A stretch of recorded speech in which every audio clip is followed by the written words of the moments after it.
Welcome to First Unitarian Society of Minneapolis, the birthplace of Congregational Humanism. We carry on that tradition of free thought today, dedicated to promoting a free search for truth, meaning, and justice. Our web address is firstunitarian.org. Thank you for joining us.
Good morning and welcome to First Unitarian Society on this bright and beautiful Sunday morning in Minneapolis, when we're living into the realities of our beautiful Minnesota winters.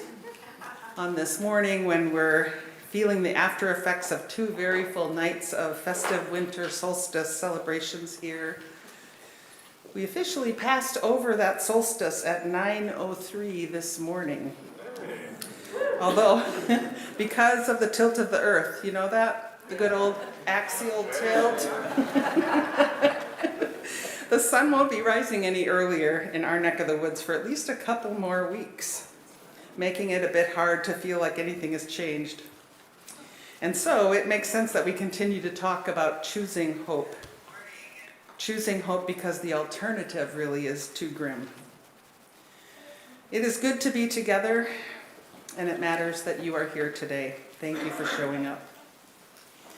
As we begin, we take intentional time to acknowledge that those of us who are relative newcomers here live and work and play on the traditional lands of the native peoples who have been here for millennia.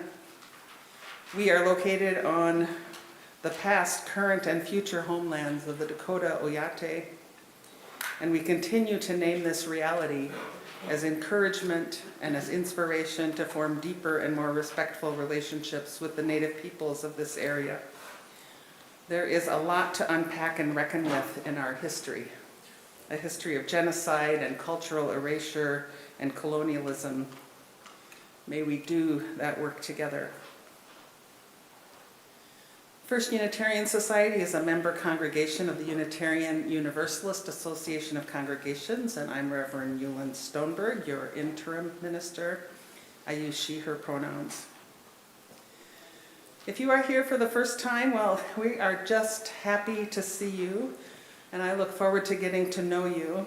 Please join us for our weekly mini meal, not always so mini really, in the lower assembly hall after this service. And do ask questions of those sitting around you. We really want to warmly welcome you. And if you want to get on our list for regular updates, stop by the office to sign up to receive our new e-newsletter. And do feel free to join us anytime in whatever ways work for you. Because of the holidays and school breaks, non-assembly Sunday morning programming, which includes Ethical Explorers and Coming of Age and 5th and 6th grade OWL, are on pause until those groups reconvene on January 11th. But we are always a multi-generational community, and we welcome all ages here together in the Assembly Hall. And because there's no programming today, we'll be sharing a wisdom story in just a little bit. And note that there is always a dedicated space for families and kids. It's usually back by the sound booth, but today it's up front as it was for our solstice celebrations. And of course, childcare is available too for the littles. If you choose, it's just down the hall to the left as you exit this space. We do embrace the presence and the movements and the sounds and the interactions that come with being all together, all ages. So now I invite you to just take a moment to turn to one another in greeting, maybe especially reaching out to someone you don't know yet. The folks online, who I assume are many, are right behind that camera, so you could give them a wave if you'd like. There'll also be a QR code on the screen in a moment to access an order of service. And if you'd like a songbook, we're using the gray one today. So welcome all.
So our theme for the month of December has been choosing hope, which is a challenging proposition in these times.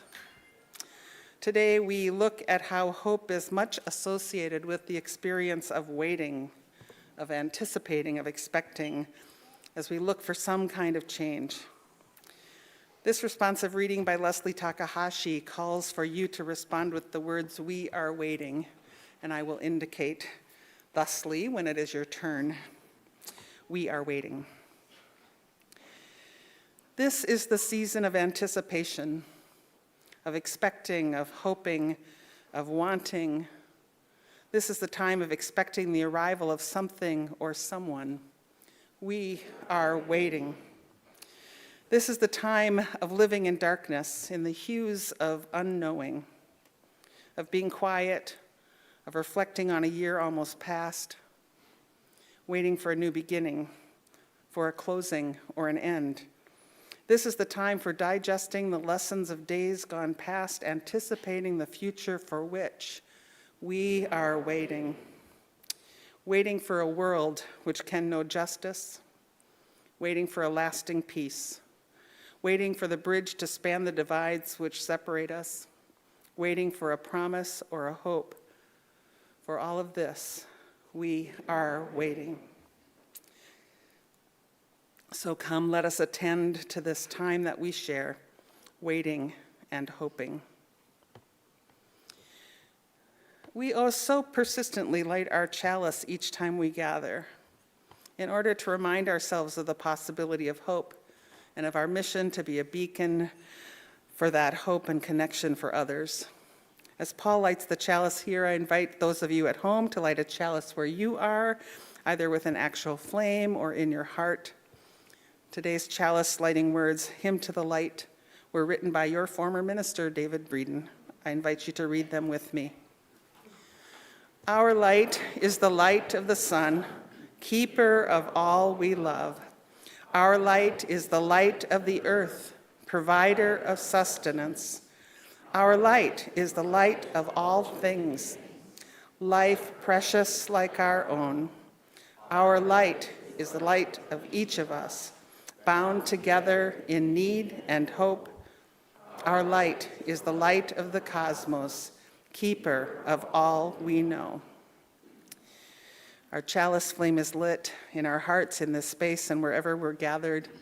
May its light awaken us to the blessings of this day, this morning, this moment that we share.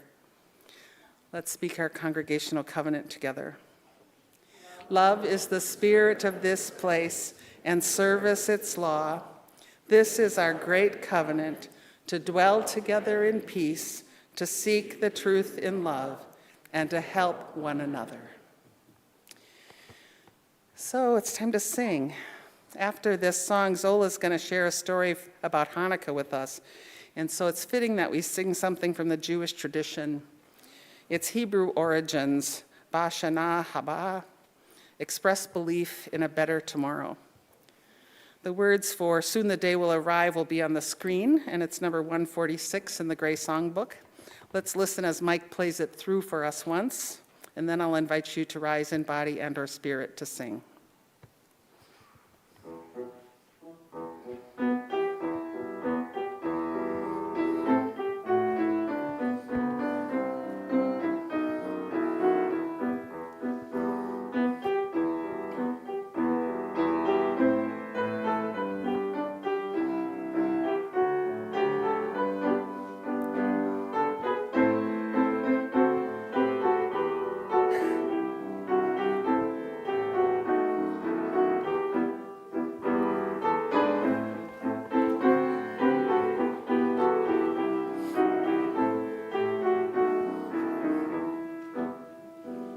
Soon the day will arrive when we will be together, and no longer will we live in fear. And the children will smile without wondering whether on that day thunderclouds will appear. Wait and see what a world there can be if we share, if we care, you and me. Wait and see what a world there can be if we share, if we care, you and me. Some have dreamed, some have died to make a bright tomorrow, and our vision remains in our hearts. Now the torch must be passed with new hope, not in sorrow, and a promise to make a new start. Wait and see what a world there can be if we share, if we care, you and me. Wait and see what a world there can be if we share, if we care, you and me.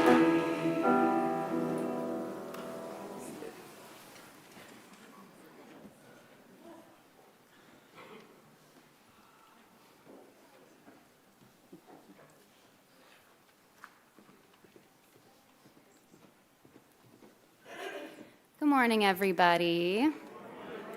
It's so nice to see folks on this beautiful solstice morning. My name is Zola Rosenfeld. I use she, her pronouns. I'm the education director here at First Unitarian Society. And fun fact about me, if you didn't know, I am Jewish. And if you also didn't know, it is the holiday of Hanukkah right now, which is the Festival of Lights, and it's often around this, it's always around winter, sometimes later, sometimes earlier. But not everybody knows, why are we celebrating light? Why do the Jewish people do that? And so Jullan and I thought it would be nice to share a little origin story of Hanukkah for you. This is called The Story of Hanukkah by David A. Adler and Jill Weber. The story of Hanukkah begins long ago. Israel was called Judea then, and the Jews there were shepherds and farmers. On holidays, they went to the beautiful temple in Jerusalem. In it was Ner Tamid, a light that always burned. The Greek king and his mighty army attacked. They destroyed the temple. They told the Jews to give up their religion. They tried to force Mattathias, an old priest, to pray to a Greek idol. He refused. His son Judah led the fight against the Greeks. People called Judah the Maccabee. His soldiers were called the Maccabees. Here they are fighting. And they beat the mighty enemy, but the temple had been robbed and ruined. The Maccabees cleared and rebuilt it.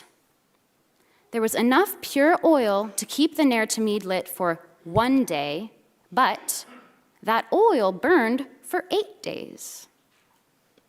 So on the 25th day of the Hebrew month of Kislev, the temple was reopened.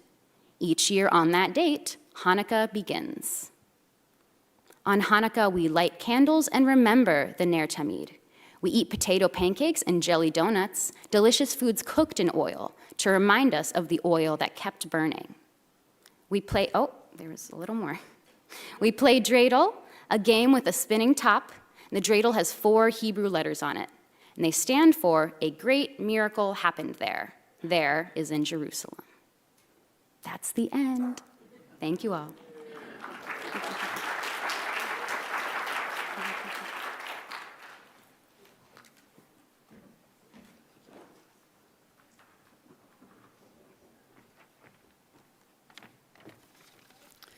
Good morning. First Unitarian Society is a congregational humanist community. We are here for each other, our neighbors, and our planet, and one manifestation of that is our caring team. My name is Anita Martinez, and I'm a member of that team. I use she, her pronouns.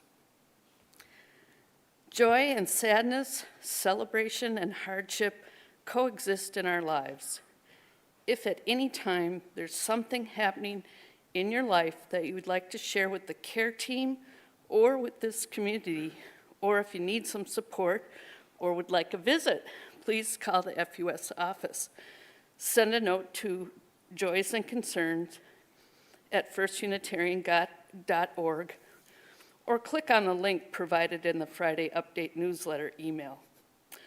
The care team is encouraging folks, that's you, to sign up to support a meal train for those in the community who need some help with meals or groceries. Those who sign up will occasionally get a request to pick a time and date when you can help. And then you can sign up for what works for you. Note that we will be soon sending out a request to help support families that First Universalist is holding in sanctuary. You can get on the meal train by clicking on the link in the Friday update or by talking to Suzanne, our membership director. For today, we have not received any specific joys or concerns to share this morning. And yet I know that we are all aware of those who need a little extra support or affirmation. We hold each other in care and understanding. There are so many places around the world where people are living in fear and in desperate circumstances. This includes Sudan, Venezuela, Gaza, Ukraine, Mali, Haiti, and so many other countries. Let us remain aware of world events and do what we can to create change. And as ICE continues its terror tactics into Minnesota, we hold in our hearts all those who are living in fear. May this community step up to help to protect and support them. We embrace all of our neighbors. Let's take some quiet time together to breathe, to connect with our shared humanity, to feel the solid earth beneath us, and to remember that we are not alone. In the silence, you're invited to reflect on all the joys, losses, griefs, and milestones that you hold in your hearts. May all those we love and all beings everywhere be at peace. A moment of silence.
Please remain seated as we sing Dark of Winter. It's number 55 in the Gray Book.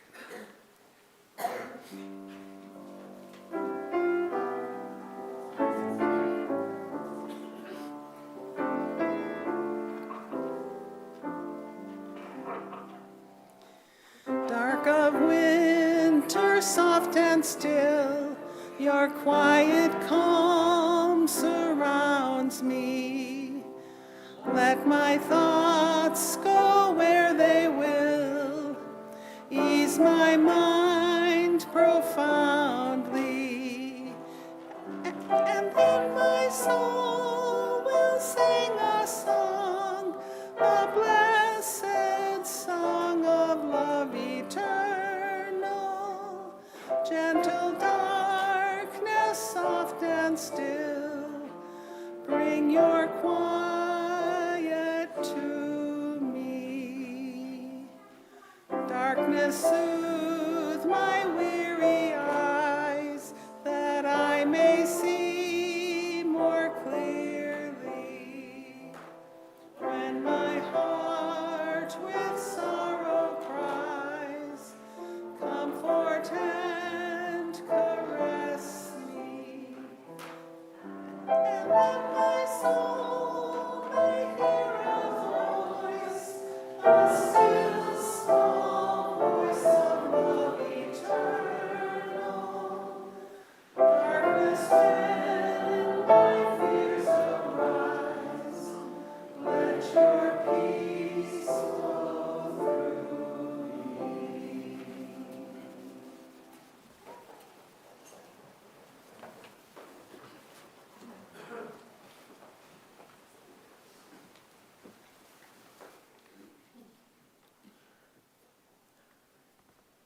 At this time of year, at this time in our history, when we are waiting and hoping, waiting for the sun to return, hoping for things to change, it might feel that we are knocking on a door that hasn't yet opened. And still we knock.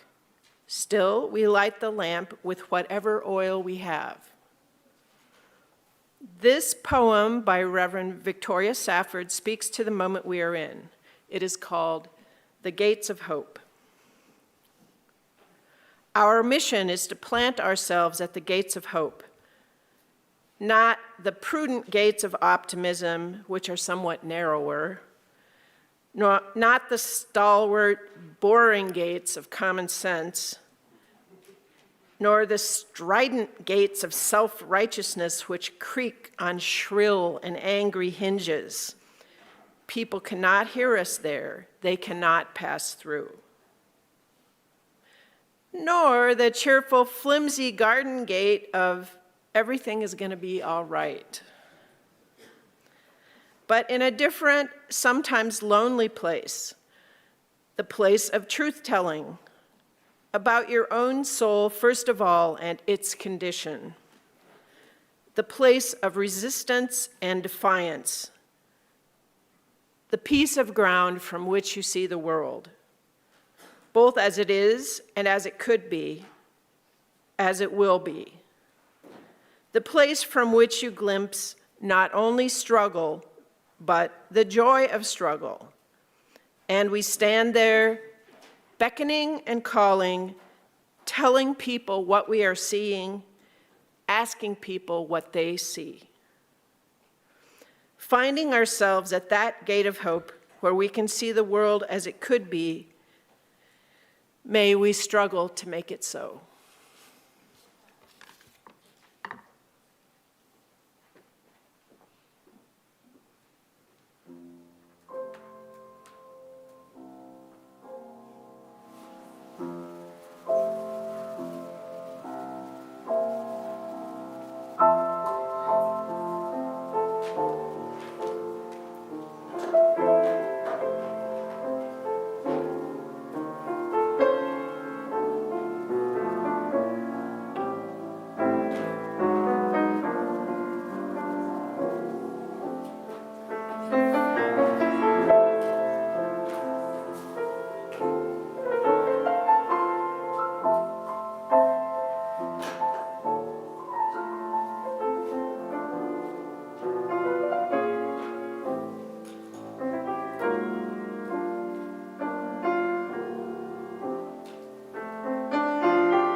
Christmas time. Christmas time is here. Even if you don't celebrate Christmas, you're likely familiar with Charlie Brown's Christmas. Charlie Brown, who Pigpen says is the only person who can take a wonderful season and turn it into a problem. As usual in that story, Charlie Brown is depressed, this time because he just can't get into the spirit of the season and is really bothered by his self-centered friends and all the commercialism around him. And in the end, he evokes the spirit he is looking for by insisting on buying and taking home the smallest, barest, sorriest little Christmas tree. It may be a long way from his vision, yet it is the spirit of simplicity and belonging that's important to him. So choosing that little tree is a start.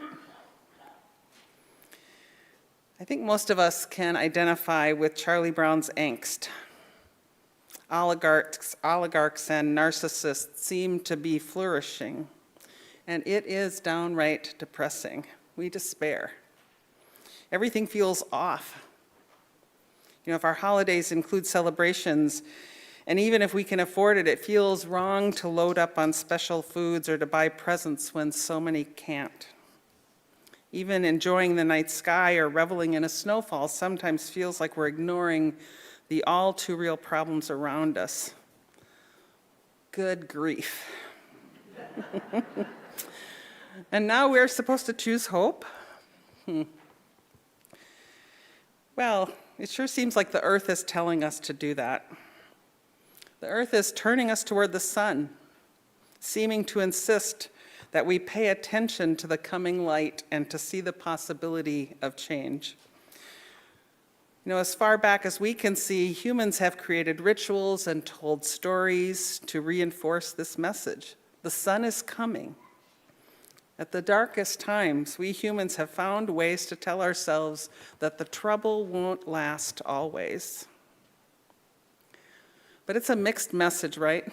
You know, winter solstice has come and now gone, and the sun is still not going to rise any earlier, not yet, not for a few weeks. So we tell ourselves, just wait, it's coming. The mornings will be brighter soon. The darkness won't last. To somehow tolerate that waiting, we find and we tell stories that encourage us to keep hoping. You know, the story of Hanukkah that Zola told is one example. For the Maccabees, even though their most holy and important place had been destroyed, and the people had been through a brutal battle, and even though there didn't appear to be enough oil to keep going, hope continued. And while it's rooted in the Maccabean revolt, that's a historical thing, and in the mystery and the miracle of the oil, it surely means something that Hanukkah often falls near the winter solstice. Its candlelighting rituals parallel ancient solstice traditions celebrating the return of the sun. There's a reason to hope. It's kind of similar with Christmas. You know, although we cannot know exactly when Jesus was born, if he was, there are clues in the story, like the presence of the Star of the East and shepherds being out tending the flocks, that would indicate he wasn't born in the winter, but in the fall. So it's also likely not a coincidence that the birth of Jesus, the coming Son, S-O-N, is celebrated at this time of year.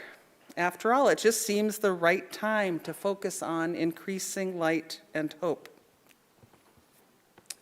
And there's another ancient story about hope. You know, lately I've been enamored with the poetry of Rosemary Watola Trommer. I think those of you who are sometimes at weekday meetings may have heard me repeatedly use her poetry to light the chalice recently. And not so long ago, she posted a poem about Pandora's box. And it got me thinking. Do you know that story? Pandora's story, it's from Greek mythology, is more than a little problematic. You know, in that, like the story of Eve, it blames women for all the world's ills. And it suggests to us that curiosity is dangerous. And in addition to that, the gods in the story are capricious and conniving, just using human beings as pawns. But if we can put all of that aside, there is really a beautiful metaphorical aspect of the story. You see, Pandora, who's the first human female in Greek mythology, is given this sealed box by the gods, and she's told not ever to open it. Curious, and not knowing that it contains all the sickness and sorrow and suffering of the world, she just can't help herself. And she opens it, and all of these terrible things fly out: sickness, death, suffering, hatred, all of it. And she slams the box shut, too late to keep the evil at bay. She does manage to keep one thing in the box, one thing. And the one thing that she's able to save and to hold on to is hope. And so the lesson is that when all seems darkest, we still have hope. It is, of course, impossible to keep all our troubles boxed up. None of us can do it. We can't keep them hidden from view where they're unable to touch us. Suffering is just part of our human experience. And yet we have this incredible capacity to love and to wonder and to experience joy and to hope. It's just like the winter holidays. They are beautiful, they're celebratory, but they're also hard and complicated for all kinds of reasons. And our winter stories contain grief and loss and struggle and pain, which is also true for us, especially right now. Our current story is one of fear and of rampant authoritarianism, of inhumane treatment of our friends and neighbors, and out of control consumerism and wealth accumulation by the very few, while the poorest are unable to buy groceries or health insurance. So what do we do? You know, to hope really is to wait for something that's not here yet. We hope, waiting for something else to emerge. You know, right now many Christians are marking Advent, which is a time of waiting and hoping. I think these two things come as a pair, hope and waiting. But in saying this, I don't mean to say, you just wait, as a way to disarm or threaten your justifiable anger and unrest. And I don't mean to say, come on, be content with what is, in order to cool down or to take away your power. And I don't mean to say, sit tight and don't do anything. What I mean to say is simply that hope is inextricably linked to things and outcomes that aren't here yet. And so to hope means to make our waiting an active thing. It's waiting through the time that it gets from here to there, still trusting that we will get from here to there. Active waiting and active hope. The late Joanna Macy put it this way: active hope is a practice. Like Tai Chi or gardening, it is something we do rather than have. It's a process we can apply to any situation, and it involves 3 key steps. First, we take a clear view of reality. Second, we identify what we hope for in terms of the direction we'd like things to move in or the values we'd like to see expressed. And third, we take steps to move ourselves or our situation in that direction. The guiding impetus is intention, she says. We choose what we aim to bring about, act for, or express. We choose it. And rather than weighing our chances and proceeding only when we feel hopeful, we focus on our intention and let it be our guide. End quote. To hope with intention. To hope while waiting for strategic partnerships to form and at the same time seeking them out. To hope for big change while doing the small things we're able to do, even if it's something as simple as choosing the smallest, barest tree. It's seeing that while there's a distance to cross, we can take steps to get from here to there, to that place we want to help to bring about. So hope is not a passive waiting. It's not compliant or resigned. It simply understands we're not there yet. We have to wait, but we don't have to be compliantly patient. It is ours to have a vision, to see what's possible, and to use our hope in order to act. My colleague Gretchen Haley once wrote about Hanukkah, which ends tomorrow, in a way that's really helpful for me. As you heard, Hanukkah is the celebration of the survival of the Maccabees, who were under the thumb of the Greeks, the Assyrians. And in order for them to rededicate their temple correctly, to hold on to this sacred tradition, they needed 8 days of oil, but they only had oil for 1 night. Now, the usual story tells the miracle of how the lamp was able to remain lit for a whole 8 days, even without the required oil. But Reverend Gretchen says that the miracle is not so much that the oil lasted, but rather that the people continued to light the lamp, even though it appeared hopeless. The miracle is what the people did. Things can appear hopeless. We all know that because we've been there. We know what it feels like to be hopeless, and yet it is ours to move on and to try to see that different future. It's like a friend of mine recently returned from a trip to Iceland and said, "Don't go there, it's too dark." But then she went on to say, "But I loved it. I want to go back when there's more light. Go to Iceland when there's more light." She knows and she trusts that the light will return, that there will be a time when there's more light. And that reminded me of this lovely little children's book called Welcome Back, Son, that tells the story of a little village in the far north of Norway where the sun disappears fully for 6 months. Totally disappears for 6 months. And the people in that village tell a story, an old legend about how when the sun left, it was brought back by a little girl who went to the mountaintop to call it back and then led it back to the people. And so each year in early spring, the whole village climbs up the mountain in the dark of night. They go up there to welcome and call the sun back. And the closer they get to the top of the mountain, the more light comes into the sky.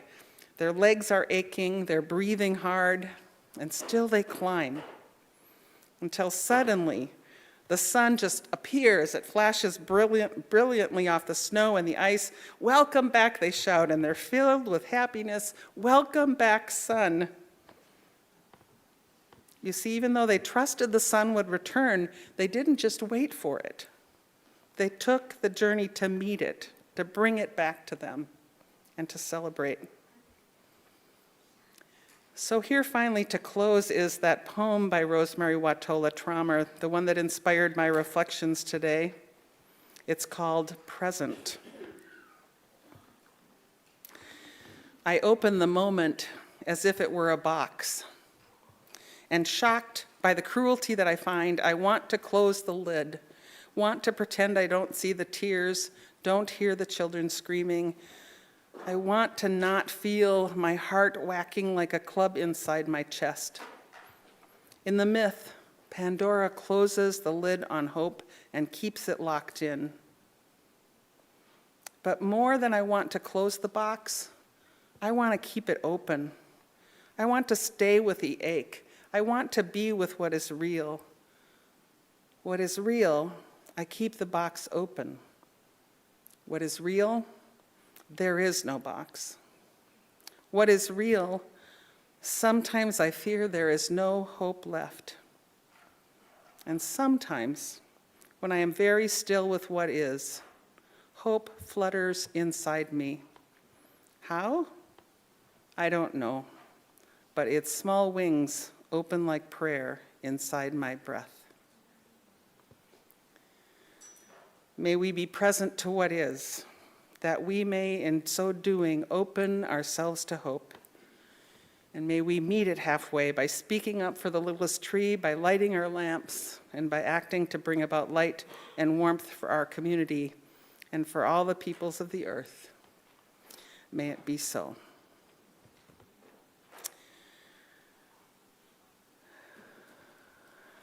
Choosing hope.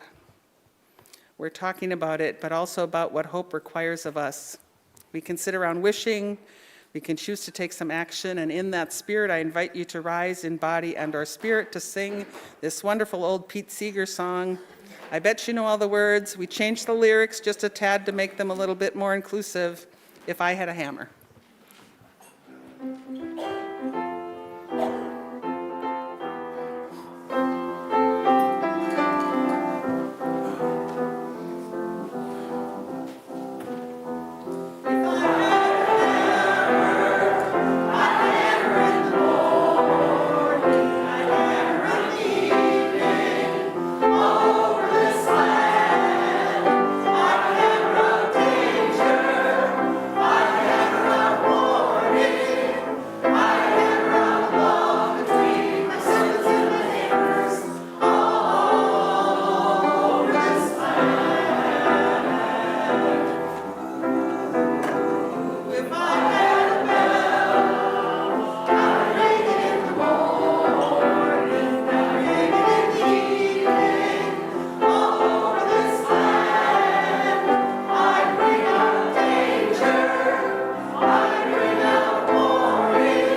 name is Julie Stewart. My pronouns are she, her. And one of the ways I choose love is by supporting this community and being supported by it. First Unitarian Society is a free, independent, and self-governing humanist community. We are the proud birthplace of Congregational Humanism. Our mission is to foster a free search for knowledge and meaning, to strive for justice, and to serve one another, the Twin Cities, and beyond. Your financial support means that we can work toward this mission together and is a really important element in turning our shared vision into reality. Once a month, usually on the third Sunday, we choose an organization or cause to support through a special collection. This month, in the spirit of the season, we are collecting for our own minister's discretionary fund, which exists to provide benevolent support for those in our community. Rev Jullan will share a bit more about this fund. So as you just heard, we're taking this once-a-year offering for your minister's discretionary fund. Monies in this fund are used to assist folks in circumstances that require a financial response. Now, many times these are people from this congregation, but not always. The money can help when the regular safety nets fail, or to help someone who's hurting or needs to pay utility bills or buy medicine. It's been used to help cover travel for someone who needs to go to a family emergency or to get groceries for someone in need. We've also used it to make events accessible for everyone. Now, this fund exists only because of your generosity, and you also give to this fund through the Cinnamon Rolls fundraisers twice a year. And yet it is never a very huge pot of money, and in these times it sometimes dips pretty low. Helping each other reflects the spirit of what our spiritual community stands for. We're here for each other. Any one of us might be in need, and any one of us might be the ones who can help. And if you happen to be the person right now who could really use some temporary financial support, please reach out to me. We are here for you. So during this season of giving, I hope that those of you who can will give heartily to this fund, because in doing so, you're touching the lives of many. Thank you. Today's collection goes entirely to the minister's discretionary fund unless you designate your donation otherwise. You can also give online, where you can choose to support this special fund or the congregation more generally. The QR code on the screen will take you to our online giving form, or you can go to our website, firstunitarian.org, and designate how you'd like your donation credited. You can also stop by the office or mail in your donation. As the baskets are passed, we invite you to give generously and joyfully as you are willing and able. Thank you.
So the first thing I want to do in this announcement period is to express gratitude for the seasonal celebrations team. Woo, if you're on that team, would you stand? Who's here from that team? Yay!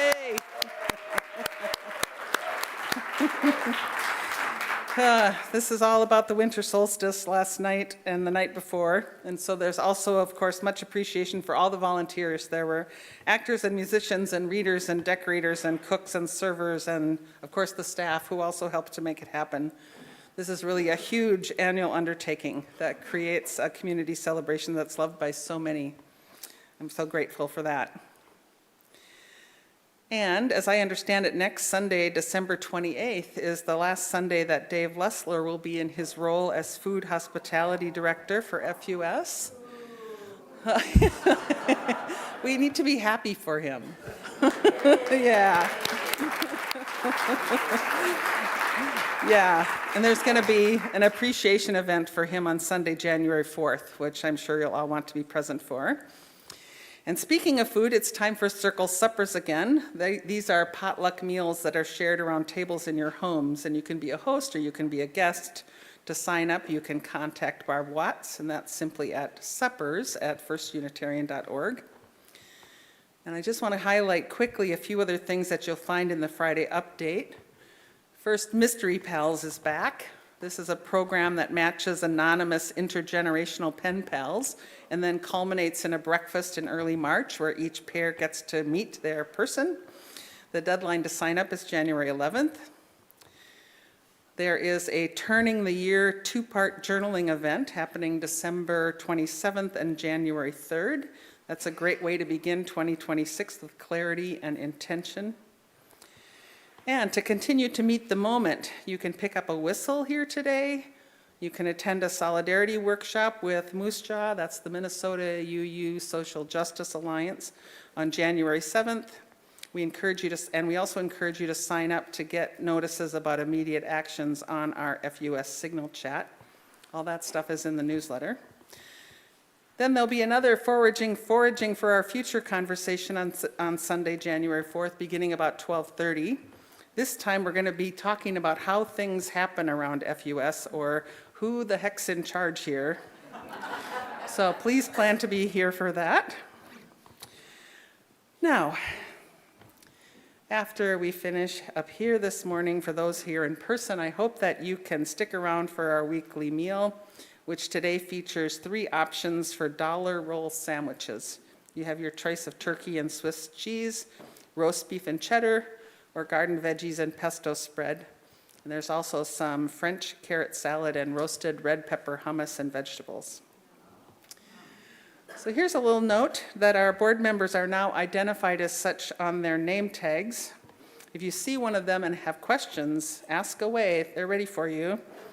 And you may even find yourself at the same table with one of them during the mini meal. If you're not here in person, I hope that the rest of the day offers you some fun and relaxation, and I'm glad that you spent some time with us today, and I hope you can join us again next Sunday, online or in person. So now, take all these things into your hearts and just take a moment to soak in all that we have shared together today.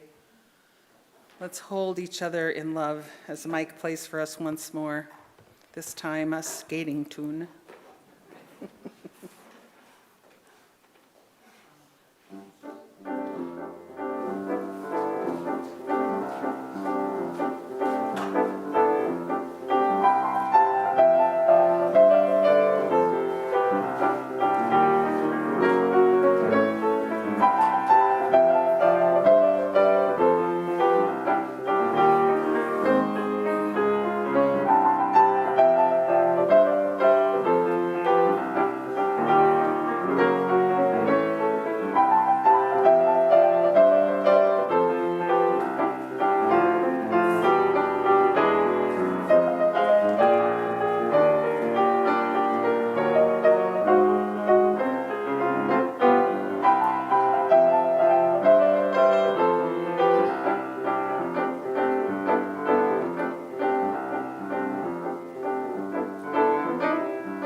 If I were an Olympic figure skater, I would choose that song and Mike playing it for me. Yeah, it'd be great. So, let us wrap up our time together in this space by extinguishing our chalice. Please join Paul and me in speaking the words on the screen. We extinguish this flame, but not the light of truth, the warmth of community, or the fire of commitment.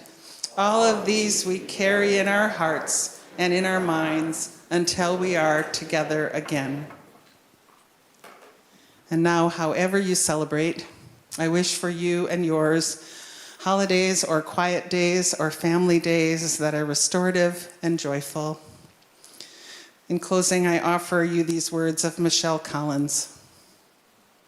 Go from this place knowing that hope is not a certainty but a choice. When the world offers you despair, choose possibility. When cynicism seems reasonable, choose engagement. May our hope be grounded in love and expressed through action. And when courage is needed in order to choose hope, may we return to this place and find that courage again. As you go out into the world and into these days of returning light, may the gates of peace and joy and hope be open for all peoples, and may it always be so. I'll see you again next Sunday.